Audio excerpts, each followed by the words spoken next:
Geography Now Cambodia. Cambodia.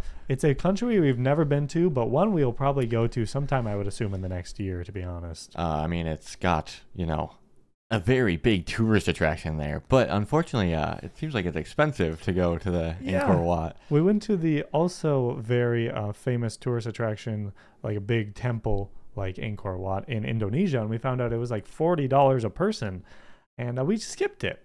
Yeah, so if we do go to Cambodia, we're not sure if we'll go there, but we'll still go to Cambodia either way. There's other cool things that aren't as touristy to see, I'm sure. But Angkor Wat is something that I would like to see. But anyways, Cambodia. We're going to see some of the overview from Geography Now. That's how we usually like to start with new countries that we react to. And he does a good job just kind of doing a brief overview of everything we want to know. So let's see what we can learn from good old Barbs here. We have been traveling around Asia, and when we come to Cambodia, we will vlog it on our vlog channel. For sure. Link in the description below if you want to check that out. You can see any of the vlogs from any other Southeast Asian countries or East Asian countries or anywhere around the world there too. Let's do this. Geography. Hey Geography peeps, so this episode is going to have some bad audio because I'm currently in my parents' basement filming this, not at the YouTube space, and the microphone we typically use doesn't fit into the audio jack in my camera, so just bear with me, and we're going to basically go back to the quality of Afghanistan. Is that a jab at Afghanistan? I think it's got a double meaning. This is our first country with the letter C, Cambodia, and basically Cambodia had a relatively normal life until 4 really messed up years kind of ruined everything for them. But before we talk about that, let's dissect the flag. The flag is pretty simple. And when it's dissect the flag, it should be on like a thing where they're like gonna dice it up. Tools ready. They should have said, "Let's slot machine this flag. Let's gamble this." Yeah. Symbolic. There are 3 bands, 2 blue on the top and bottom, and red in the middle. In the center, you have a picture of the Temple of Angkor Wat, the symbolic country-defining icon of Cambodia. Blue is a traditional color of royalty, and red represents the Cambodian people. The white of Angkor Wat symbolizes the spirituality of Cambodia, as it is a heavily Buddhist nation. Keep in mind, this was actually the original flag from 1948, before a lot of crazy stuff happened. A bunch of other flags ensued until they finally came back to this one. All right, now let's talk about all that craziness, shall we? No clever anecdote, let's just jump into it this time. Cambodia is located in Southeast Asia, bordered by Thailand to the west, Laos to the north, and Vietnam to the east, and the Bay of Thailand to the south. The country is divided into 25 provinces, and the capital is Phnom Penh. That's right, people, it's pronounced Phnom Penh, not Phnom or Phnom Penh. Phnom Penh. But Phnom would be way cooler. It's like, that'd be phenomenal. Phenomenal. Chakdong is actually very conveniently located in the country because it's where the Mekong, the Lower Mekong, the Basak, and Sap rivers all converge into one point. This is also where the royal family lives and is a bustling city overtaken by mopeds, bicycles, and roads with no stop signs making traffic. Oh, wow. Should I say no stop signs? Wait, who cares? Good luck, everybody else! Off the coasts, without including the small islets and rocks, Cambodia has over 80 main islands that they have sovereignty over, most of which are close to the coast, easily accessible. Some you can even see from beaches like Snake Island, visible from the interestingly named Hawaii Beach. The furthest of these islands in the southernmost point of Cambodia is the Kopo Luwai Islands, which were originally just used for military bases, but are now open to the public for tourists. Now, for the longest time, Cambodia was actually split kind of east and west by the Mekong River, and the only way to get across was either by ferry or to fly. In 2001, they opened their first bridge across the Mekong River, the Kizuna Bridge, funded by the Japanese government, and finally, it joined the 2 parts of Cambodia by road for the first time. Since then, 3 more have been built, and more are projected to come in the future. Now, of course, when going to Cambodia, the landmark that pops up into everybody's mind immediately is Angkor Wat, the ancient ruins of the Khmer Empire. The town nearby, Siem Reap, actually has an international airport, so you can just fly over there rather than go to Phnom Penh and then take a bus, which,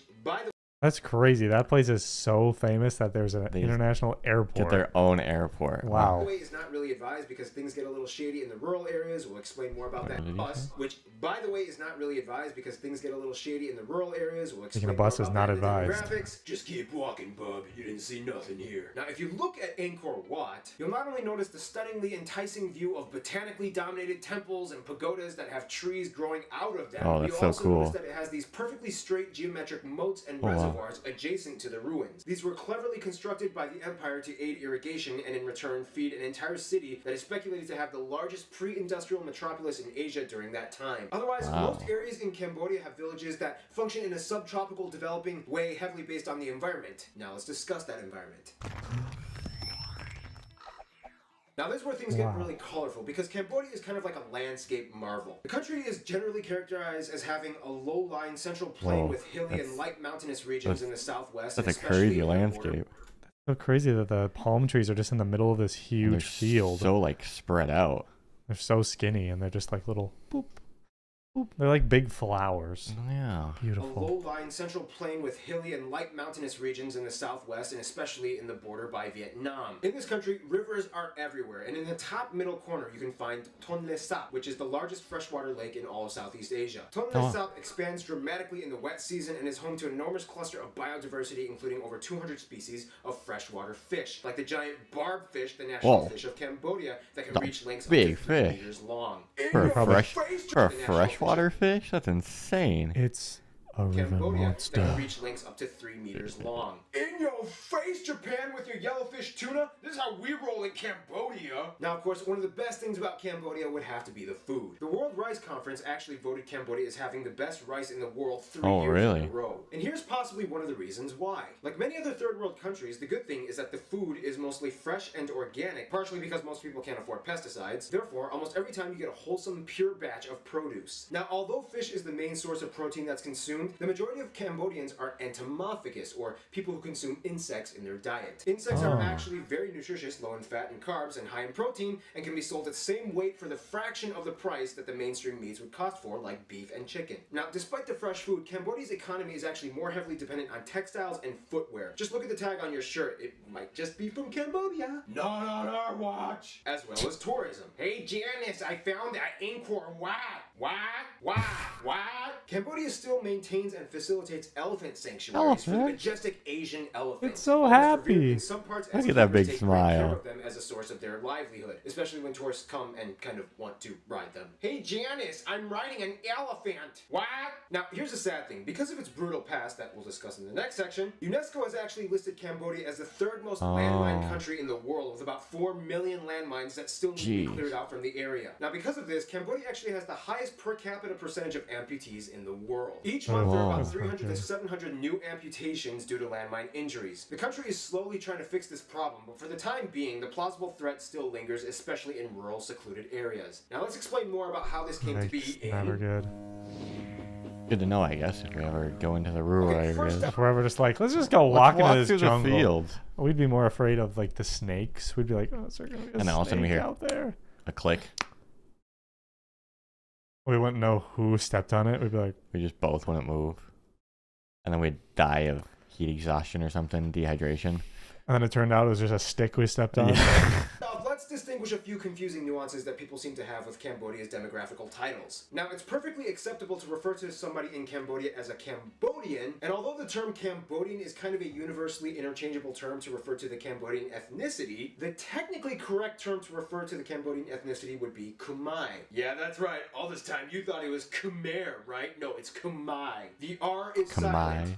And the E is an I. The Cambodian language is also called Khmer, and as well as the script and the culture. Speaking of which, people who speak Khmer can understand a little bit of Thai and Lao, as the languages have piggybacked off of each other for centuries. Most Khmer people can understand about a quarter to a third of the Thai and Lao languages if they listen really hard. The problem is, unlike Khmer, Thai and Lao are actually tonal languages, whereas Khmer isn't. So it can be a little confusing, but overall it's like a code game when they talk to each other. Vietnamese, though, is completely unintelligible to them. That being said, Cambodia has about 15.5 million people. The vast majority, around 90%, are ethnically Khmer, about 5% are Vietnamese, 1% Chinese, and the remainder come from various people groups. About 95% of the country is Buddhist, adhering to the Theravada branch of Buddhism, and Islam and Christianity make up about 2% each, with the remaining 1% being other affiliations. Now, in order to understand Cambodia, you kind of have to understand where it came from and how it got to where it is today. You know how I do things. I'm going to summarize this in the quickest way I can. Kingdom, Protectorate, Occupied, Kingdom, republic, really bad dictatorship, Vietnamese puppet, transitional state, and finally monarchy all over again. The really bad dictatorship was the Communist Party, the Khmer Rouge. They took over in the 70s and killed around 1/5 of Cambodia's population, approximately 1.5 to 3 million people. The victims were mostly educated people that were deemed a threat to the regime, as well as priests and monks, as the Marxist-influenced ideologies of Pol Pot instituted and forced a secular state that opposed and outlawed all types of religion. Books were burned, temples and churches were ransacked. So essentially, that explains why today, about half of the population is about 15 and under. The genocide of the 70s effectively cut off an entire generation, and those left would eventually have an explosion of children outnumbering themselves within a few decades. Speaking of which, Cambodia is the only country in Asia that has a king of part French descent, and he's also the only monarch in Asia that speaks Czech fluently. Culture-wise, Cambodia really sticks out. A lot of the customs are heavily influenced by Theravada Buddhism and traditional Khmer rituals. As a classified third world country, Cambodians live off of an average salary of $2.60 a day. One thing you have to understand is that, like many other countries in Southeast Asia, Cambodians are masters of vocational improvisation. Since the economy is highly unregulated, working in Cambodia is kind of like a free-for-all. When it comes to money, you can pretty much be and do anything you want. This can be a good and a bad thing because it allows Cambodians to innovate on all sorts of hustling. For example, you can start your own street corner gas station. Wow. Use a steel drum and an air compressor. Heck, you can even sell. Would you trust that? You're pulling up, you're like, all right, fill me up with your mystery gas.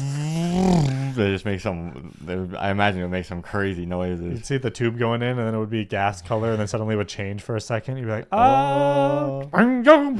Yeah. Gas and used pop bottles. And for the record, Geography peeps, yes, I grew up in the Midwest. I call it pop. I refuse to call it soda. Don't even get soda. No, I refuse to call it that. However, the downside is that it also opens up the door for a lot of controversial underground corrupt industries. Cambodia has some of the highest rates of human trafficking in the world, including the trafficking of children. It's sad, but it has to be addressed because it's true and it can't be glossed over. For a third world country where poverty is quite rampant, Cambodians may have to hustle, but they are surprisingly thrifty as well. After the monarchy was reestablished, the government encouraged people to move back to abandoned towns by offering them free homes. These are typically used to operate small businesses like grocery stores, restaurants, and moped repair shops, and so on. Cambodia has dealt with a lot in the past half century and is trying to grow, and sometimes to grow, you need a little help from Japan? Have you ever had a friend that you realized would soon become a really terrible roommate? Yeah, that's kind of the situation that Cambodia got itself in. Although relations are generally okay today, Cambodia does essentially have a little bit of historical beef with its neighbors Thailand and Vietnam. Historically, Thailand used to be the arch enemy of Cambodia and went through a number of conquests to rule over the entire area. To this day, they still have few disputes over the Preface